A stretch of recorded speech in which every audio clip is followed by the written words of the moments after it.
name because these guys, there's two people. Is Nimish? Is Nimish? Yeah. Is that a guy or a girl? It's a dude. Sorry, sir.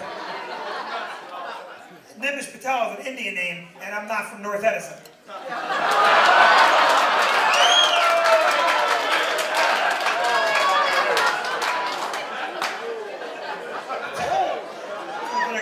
Chick, I don't know. You're not going first, Nimish. Go in the back and just relax and fix someone's computer.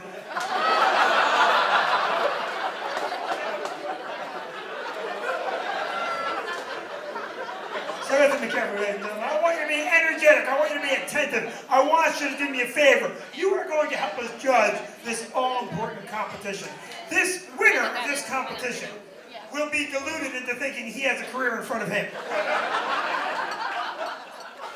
This individual will win our competition and win a weekend here at the club. So I need you to be warm, inviting, understanding, loving, and attentive. Can you do that for me? Let me hear you loud and clear. What you guys are doing 7 minutes each. Let's all get focused. Our first competitor this weekend has been with us all through the March Madness competition, also does some for open mics. Please give me a warm, loud round of applause for Daniel Speiser.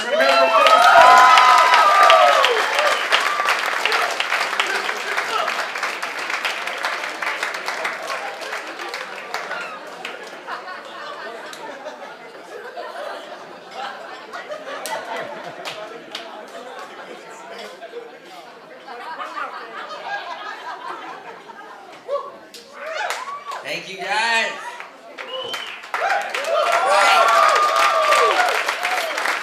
It's the final countdown. Yeah. How you doing, crowd?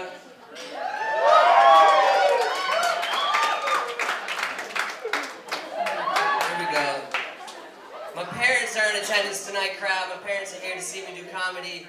My dad texted me before the show tonight. He said, I hope you're not thrown off your game having your mother and I being in the crowd tonight.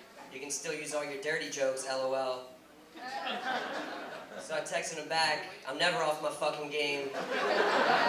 And all my dirty jokes are about mom, LOL.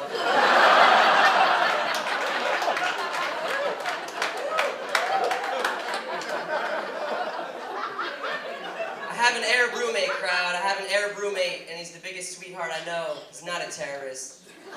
I'll tell you that right now. But some things, his name is Eamon, and some things I noticed living with Eamon make the little voice way in the back of my head say, terrorist.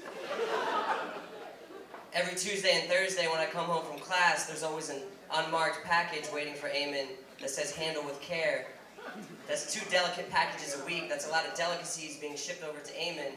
I don't know what he's doing with them. And the other day he came home with a new car, the first car he ever owned. It's a 1991 Dodge Caravan with no brake lights, the interior lights don't work. It's a piece of junk. I said, Eamon, why'd you get such a piece of junk for the first car you ever owned? And he said, it doesn't matter, I'm getting rid of it soon anyway. He said, besides, I knew the guy at the pound. He said I could have my choice of any car on the lot. Sir, if you had any choice of any particular car on any particular lot, would you choose the 1991 Dodge Caravan with no brake lights? He doesn't even have a family to drive around. The practicalities don't line up. The other day, Eamon said, Dan, get in the 1991 Dodge Caravan. I want to take you to a special place. I said, Eamon, are you talking about heaven? And he said, what? And I said, nothing. So I got into the 1991 Dodge Caravan. He had a few of his delicate packages in the back seat. And I said, all right, man, you got to tell me where we're going. This is getting a little suspicious. He said, what do you mean? I'm taking you to my tomato garden. It's where I go to relax. And these packages are my new camera, my camera lens. I thought we'd make some memories of the day. I know, he's a big sweetheart. So I jumped out of the car just to be safe. Have you seen The Black Swan, crowd? You guys seen that movie? Glad you've seen The Black Swan. Very confusing, right? Very confusing. Not the plot. The plot was brilliant, but the sex scenes were very dark and scary. I didn't know if I was supposed to be hiding my eyes or getting aroused. The first scene, Natalie Portman starts touching herself under the covers. She's going at it, it's getting real intense. And she turns to her side and boom, her creepy mom is sleeping in a chair in the same room. Everyone's like, whoa, what is a creepy mom doing sleeping in a chair in the same room? Then I thought to myself, mother-daughter scenes can be kind of hot, so I don't know where they're going with this. And the next scene, Mila Kunis, the most beautiful girl in the world to me, starts going down on Natalie Portman. It's a dream come true, am I right? It's a dream come true. And everybody's like, oh, this is great. Some creepy music starts playing, like Jason might be in the corner with a chainsaw, but you block it out because Mila Kunis is going down on Natalie Portman right now. But then Natalie Portman's character has some psychological freak out, and Natalie Portman's eating out Natalie Portman. Everyone's like, whoa, what is Natalie Portman doing eating out Natalie Portman? Then I thought to myself, well, twin scenes can be kind of hot, so I don't know where to go with this. I saw the movie twice. I didn't know if I was supposed to bring a date or a trench coat at the same time. You guys been keeping up with Charlie Sheen in the news? Clap for Charlie Sheen. You guys know he's been in the news recently. It all started because he went on a private vacation to his private island, and he brought 3 women with him. He brought his current girlfriend / nanny, his ex-wife, and 2008 porn starlet of the year, Brie Olson. And everybody on the news said Charlie Sheen's finally hit rock bottom. He's down in the pits. Charlie Sheen was just being the man. That's what Charlie Sheen's doing. Think about the number of fantasies every guy has. Charlie Sheen knocked out in one vacation to a private island. First of all, his ex-wife came, who is smoking hot, and she also happens to be the mother of his children. That's a MILF fantasy right there, boom. He's dating a nanny, boom, sexy nanny fantasy. And every guy's deep dark fantasy, the porn star fantasy. He's got 2008 porn starlet of the year, Brie Olson. But Charlie Sheen's mainly the man, because he only had to pay one of those women to go with him. That's ridiculous. He only had to pay, paid Brie Olson $35,000, which might seem like a lot, but Charlie Sheen's balling. His ex-wife came for free, and his girlfriend does the chores and cooks breakfast every morning on the house in a nanny costume. Great deal for Charlie Sheen.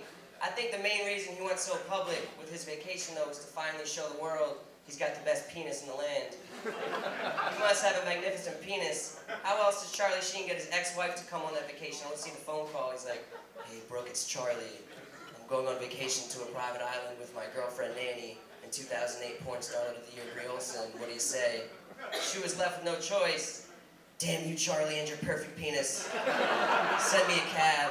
But I'm happy for Charlie Sheen because he tried to show the world before he had the best penis in the land with the Hanes commercials with Michael Jordan. You guys remember those commercials he did with Michael Jordan? The original script had them both in their Hanes underwear, but Michael Jordan came out and was like, no, fuck that. I'm MJ, rewrite it so my dick looks bigger. So they rewrote the script. But what I want to know is, how does Charlie Sheen decide on that roster of women to go on vacation with, right? It's like that game you play in elementary school, who would you murder, who would you marry, and who would you kiss? But Charlie Sheen plays, who would you fuck, and who would you pay to fuck?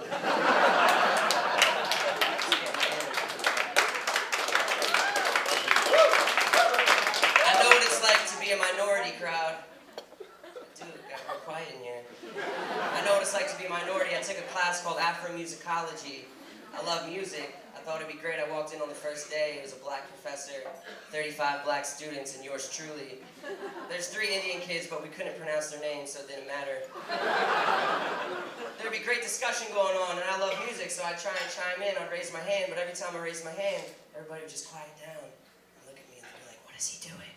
What is that white kid doing? It's terrible, so I went to go talk to one of my 3 black friends for advice. I was like, you gotta help me, man. I don't know what to do. These black people hate me. And he's like, can you blame them? White people suck, man. So I said, well, I need your help. He goes in his closet, and he gives me a dashiki. You guys know what a dashiki is? Traditional African dress with the long shorts. He said, you wear this, they'll respect you right away. I said, I'm gonna get beat the fuck up if I wear dashiki to an all black. It's ridiculous. I'm never gonna wear dashiki to this class. He said, just take my word for it. So I did. I wore the dashiki the next day to class. I sat right in the middle of the bunch. And they loved me just like that. It was crazy. They're like, hey, Dan, what's going on? It's like, how'd you know my name? You've been calling me Honky this whole time. They're like, how's your weekend? I was like, I don't know, it's Wednesday. This is kind of weird. The strangest part was nobody said a goddamn thing about me wearing a dashiki. One girl said, that's a cool design, as if I wore a dashiki every day. She was like, the tight denim one you had on last week looked pretty gay. A girl came up to me the other day, she said, Dan, can you get tan from firelight? I said, what? she said, well, you can get tan from sunlight, why can't you get tan from firelight? And I said, well, being as sun is the prefix to the compound word sunlight, the syntactical implications allude to the fact that the light is specific to the sun, in which case firelight would be a whole different element of its own. She looked at me dead in the eyes and said, what about tanning bed lights? I said, well, those lights have pieces of sun in them. And she said, oh.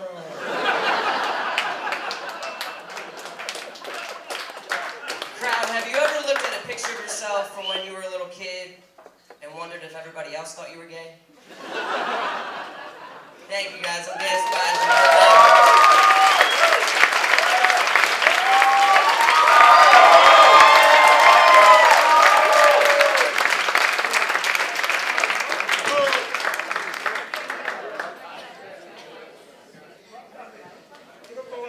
Speiser, everybody, clap your hands.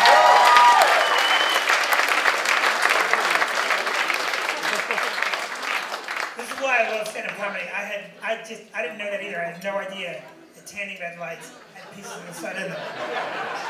And that's why they're dangerous. Ladies and gentlemen, we have more competition. I'm going to tell you something right now. That was fantastic, right? So we have more competition. You guys ready to meet our final of the final two March Madness competitors? Let me hear you. Yeah!